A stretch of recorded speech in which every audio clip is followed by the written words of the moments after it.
ത്രിയേക ദൈവത്തിന് സ്തുതി. യേശുവിൽ സ്നേഹവന്ദനം. പെട്ടെന്ന് മാനമിരുണ്ടു, കൊള്ളിയാൻ മിന്നി, കാറ്റ് കൊടുങ്കാറ്റായി, വൃക്ഷങ്ങൾ ആടിയുലഞ്ഞു, മഴ തകർത്തു പെയ്യാൻ തുടങ്ങി. അയാൾ ചുറ്റിലും നോക്കി, ആരാണ് തനിക്ക് അഭയം നൽകുക? അകലെ കണ്ട വീട്ടിലേക്ക് അയാൾ ഓടിയടുത്തു. പക്ഷേ അപ്പോഴേക്കും ആ വീടിൻ്റെ വാതിലുകൾ അടയ്ക്കപ്പെട്ടിരുന്നു. അയാൾ വീടിൻ്റെ വാതിലിൽ ആഞ്ഞുമുട്ടി. ആരാണ് നിങ്ങൾ? അകത്തുനിന്ന് ചോദ്യമുണ്ടായി.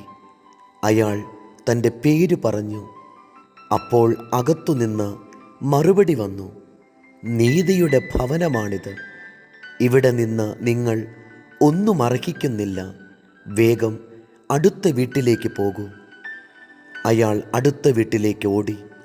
അവിടെയും അകത്തുനിന്ന് ചോദ്യമുണ്ടായി, ആരാണ് നിങ്ങൾ? അയാൾ തൻ്റെ പേര് പറഞ്ഞു. അപ്പോൾ അകത്തുനിന്ന് മറുപടി വന്നു, സത്യത്തിൻ്റെ ഭവനമാണിത്. നിങ്ങൾ ഒരിക്കലും ആദരിക്കാത്ത ഭവനം. നിങ്ങൾ അടുത്ത വീട്ടിലേക്ക് പോകൂ.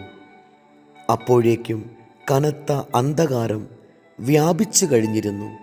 എങ്കിലും അടുത്ത് ഒരു ഭവനം കൂടി അയാൾ കണ്ടു. അവിടെ ഓടിയെത്തിയപ്പോഴേക്കും അയാൾക്കായി വാതിൽ തുറക്കപ്പെട്ടു കഴിഞ്ഞിരുന്നു. അയാളെ സ്വീകരിക്കാൻ ഒട്ടേറെ പേർ അവിടെ കാത്തു നിൽക്കുന്നുണ്ടായിരുന്നു. കരുണയുടെ ഭവനത്തിലേക്ക് സ്വാഗതം, അവർ ഒരേ സ്വരത്തിൽ പറഞ്ഞു. അപ്പോഴേക്കും അയാൾ സ്വപ്നത്തിൽ നിന്ന് ഉണർന്നു കഴിഞ്ഞിരുന്നു. നീതിയുടെ ഭവനത്തിലേക്ക് സ്വാഗതം ചെയ്യപ്പെടുകയും അവിടെ ആദരിക്കപ്പെടുകയും ചെയ്യുന്നവർ എത്ര പേരുണ്ടാകും നമ്മുടെ ഇടയിൽ? അതുപോലെ സത്യത്തിൻ്റെ ഭവനത്തിൽ എത്ര പേർക്ക് പ്രവേശനം ലഭിക്കും? അനുദിന ജീവിതത്തിൽ സത്യവും ധർമ്മവും നീതിയുമൊക്കെ പലപ്പോഴും വെടിയുന്നവരാണ് നമ്മൾ. സത്യത്തിൻ്റെയും ധർമ്മത്തിൻ്റെയും നീതിയുടെയുമൊക്കെ പേരു പറഞ്ഞ് നമുക്കൊരിക്കലും രക്ഷപ്പെടാനാവില്ല. എന്നാൽ ദൈവത്തിൻ്റെ കരുണ എപ്പോഴും നമ്മുടെ തുണയ്ക്കുണ്ടാകും എന്ന് നാം മറന്നു പോകരുത്. ദൈവത്തിൻ്റെ കരുണയാണ് നമ്മുടെയെല്ലാം അഭയകേന്ദ്രം.